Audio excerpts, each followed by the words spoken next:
নমস্কার, আমি বাসুদাস। আপনারা দেখছেন ডিটি নিউজ বাংলা। আজকের এপিসোডে আমরা তরুণ বাংলাতে আমাদের জেলা প্রেসিডেন্ট তরুণদাকে ধন্যবাদ জানাবো আমাদের এই সময় দেওয়ার জন্য। তরুণদা, কেমন লাগছে আজকের এই সনাতনীর জয়ে? সনাতনী রাম মন্দির তো শুধু আমাদের জয় না, সমস্ত সনাতনীদের জয়। সনাতনী যুগে যুগেই জয় হয়েছে, বিভিন্ন সময় বিভিন্নভাবে আক্রান্ত হয়েছে, কিন্তু সেই ধাক্কা সামনে জয় সনাতনেরই হয়েছে এবং সারা বিশ্বজুড়ে সনাতনী রাজত্ব করবে। সনাতনী এমনই একটা ভাবাবেগ, এমনই একটা বিষয় যে সহিষ্ণুতার পরিচয় দেয় বারবার এবং অন্যকে গ্রহণ করে নিতে যদি পারে সেটা সনাতনী ধর্মের এই লোকেরা। সহিষ্ণুতা বলতে জাস্টিস গাঙ্গুলি সহিষ্ণুতাকেই হয়তো লক্ষ্য করে হয়তো বিজেপিতে যোগদান করলো। তো জাস্টিস গাঙ্গুলি একটা নিদর্শন, তার কারণ পশ্চিমবঙ্গের বিচার ব্যবস্থা আরও আইনজীবী কৌস্তব বাগচি। নীরবে নিভৃতে কাঁদছে। সেখানে জাস্টিস গাঙ্গুলি একের পর এক যেভাবে রায় দিয়েছে সেটা পশ্চিমবঙ্গের সেই সমস্ত বঞ্চিত শিক্ষিত বেকার যুবকদের পক্ষে একটা নিদর্শন এবং চোরেদের পক্ষে একটা বার্তা। সেই জন্য জাস্টিস গাঙ্গুলি আমাদের দলে যোগ দিয়েছে, এটা আমাদের একটা এক্সট্রা পাওয়া। এই যে মানুষ বলছে সন্দেশখালীতে মেয়ে মানুষ বিক্রি হচ্ছে, এনআইএ তদন্ত হবে, তো এনআইএ তদন্ত কি শুরু হয়েছে? শুরু হয়নি, যে কোনো মুহূর্তে হবে। সন্দেশখালীতে স্কুলের ছাত্রীরা হঠাৎ গুম হয়ে যাচ্ছে, সুন্দরী ঘরের বউরা রাত্রিবেলা তার শাসক দলের নেতাদের সাথে রাত কাটাতে হচ্ছে এবং আমরা সরাসরি তাদের সাথে কথা বলেছি, যদি মহিলা তাদের প্রস্তাবে রাজি না হয় তাদের এক রাত্রে 400 করে পিঠে বানিয়ে দিতে হয়, এটাই তাদের পানিশমেন্ট। 400 করে পিঠে বানিয়ে দিতে হয় এবং সেই পিঠে কালীঘাটে যায় কিনা আমাদের জানা নেই।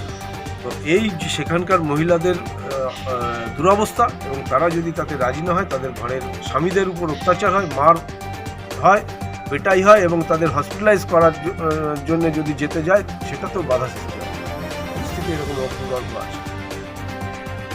তো এই যে আমাদের পশ্চিমবঙ্গের যে এখন অবস্থা, আপনি তো বহুদিন থেকে রাজনীতির সাথে যুক্ত আছেন, রাজনীতিবিদ হিসেবেই আমরা জানি। তো এখন পশ্চিমবঙ্গের যে অবস্থা, লোকসভা ভোটে কি মনে হয় কি হতে পারে? এখন সিপিএম কে বিদায় দিতে একটু সময় লেগেছিল, কিন্তু তৃণমূল যে পরিস্থিতি পশ্চিমবঙ্গ জুড়ে তৈরি করেছে, মানুষ এখন এর থেকে সম্পূর্ণভাবে নিষ্কৃতি চায়।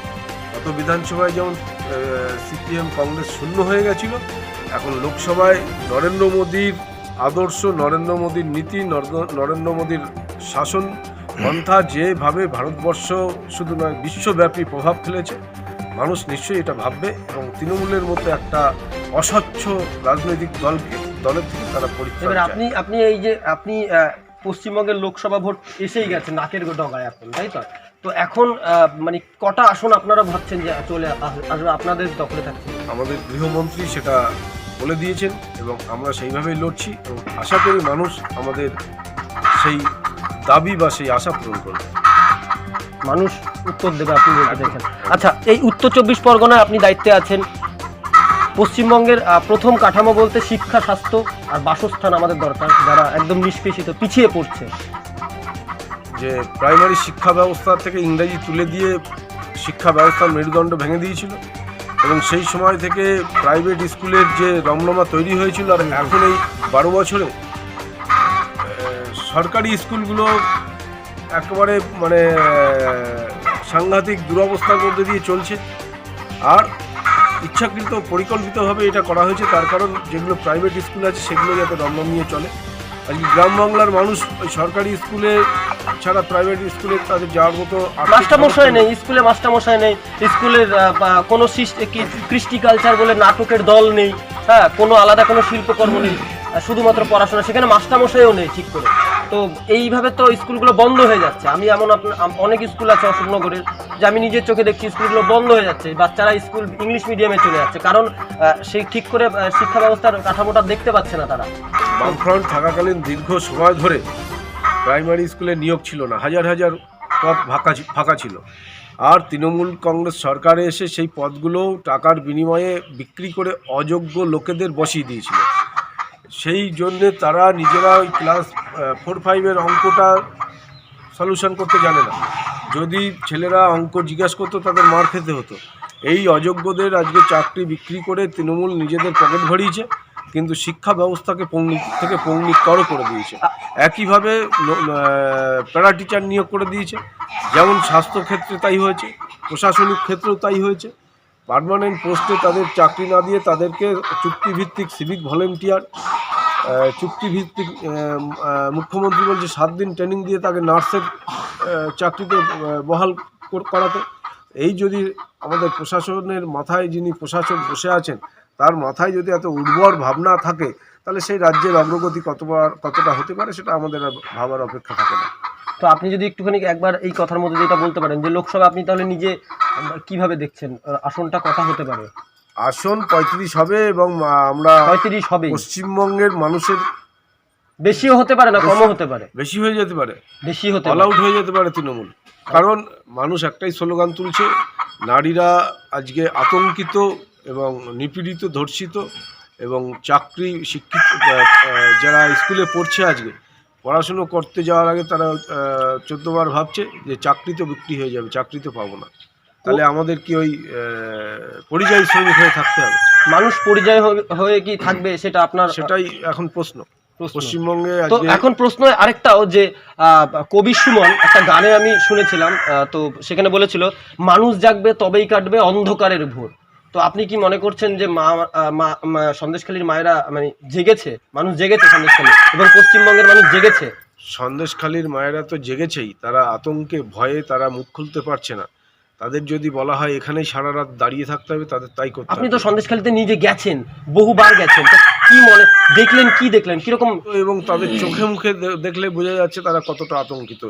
যারা এই নিয়ে সোচ্চার হচ্ছে তাদেরকে রাত্রেবেলা পুলিশ ডেকে পাঠিয়ে তাদের মিথ্যা কেস দিয়ে আটক করে ফেলছে।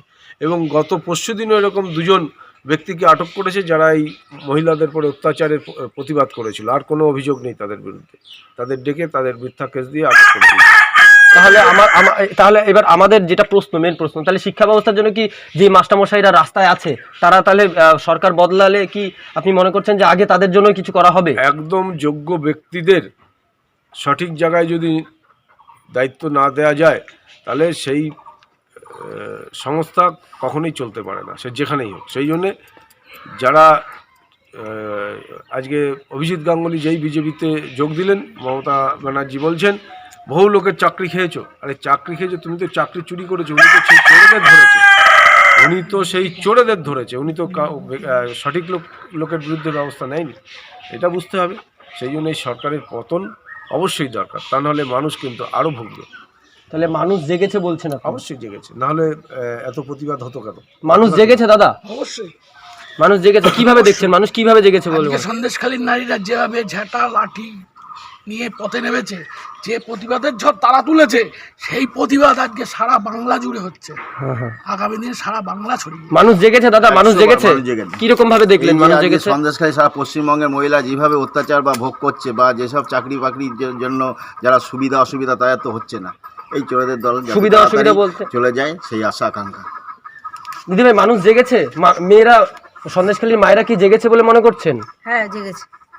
কারণ আমরা কালকেও গেছিলাম সন্দেশখালীতে, একটা নেজাটা একটা প্রোগ্রাম ছিল, সেখানে গেছিলাম, আমরা অনেকের সঙ্গে কথা বলেছি। মেয়ে বিক্রি হচ্ছে ওখানে শোনা যাচ্ছে। হ্যাঁ, হচ্ছে, অনেকভাবে অত্যাচার করা হচ্ছে। আপনি কি মনে করেন এই তদন্তটা খুব শীঘ্রই শুরু করে দেওয়া দরকার? হ্যাঁ, দরকার। যারা মানে এই শেখ শাহজাহান এখন সিবিআই কাছে রয়েছে, তা এতদিন সিবিআই এর কাছে যেতে পারেনি, তার কারণ কি আপনি মনে করেন না যে একটু দেরি হয়ে গেছে? অবশ্যই শাসক দল আজকে শেখ শাহজাহানকে প্রোটেকশন দিয়েছে। শাসক দল প্রশ্ন করছে যে সিবিআই তো সেন্ট্রালের হাতে, তো সেন্ট্রাল কেন এতদিন চেষ্টা করেনি? সেন্ট্রাল চেষ্টা করেনি। আজকে তো শাসক দল তো আজকে তাকে যেভাবে প্রোটেকশন দিয়ে রেখে দিয়েছে, সে তো বাংলার মানুষ দেখতেই পেয়েছে। আজকে সন্দেশখালীতে মা বোনদের উপরে যেভাবে অত্যাচার হয়েছে, কিন্তু সেইখানে সেই অত্যাচারের প্রতিবাদ না করে যে অত্যাচার করেছে তাকে আজকে প্রোটেকশন দেওয়া হয়েছে, তাকে ঠিক যত্নে তাকে রেখে দেওয়া হয়েছে। আজকে মানুষের সবাই আজকে বেরিয়ে এসছে, সেই জন্যে আজকে শাসক দল আটকে রাখতে পারেনি, সেই জন্যে তার বাধ্য হয়েছে পুলিশের হাতে তুলে দিতে তাকে। আপনি কি দেখছেন সন্দেশখালীটাই কি পরবর্তী নন্দীগ্রাম হয়ে উঠতে পারে বলে মনে করছেন? সন্দেশখালী প্রমাণ করে দেবে যে বাংলা পরিবর্তনের সূচনা সন্দেশখালী শুরু হবে। সন্দেশখালীর ঝড়টা সারা পশ্চিমা ছড়িয়ে যাবে আগামী দিন। সন্দেশখালীর মায়েরা যখন প্রতিবাদ করে শিখেছে, স্পেড করবে বলছেন এইটা এটার মধ্যে পুরো দিয়ে। সারা পশ্চিমে ছড়িয়ে যাবে, কারণ সারা পশ্চিমবঙ্গে এখন শেখ শাহজাহান রয়ে গেছে, সারা পশ্চিমবঙ্গে শেখ শাহজাহান আছে। সে প্রতিবাদটা আগামী দিন দেখতে পাবেন, আর সেটা ভোটের মাধ্যমে হয়ে যাবে আগামী দিন।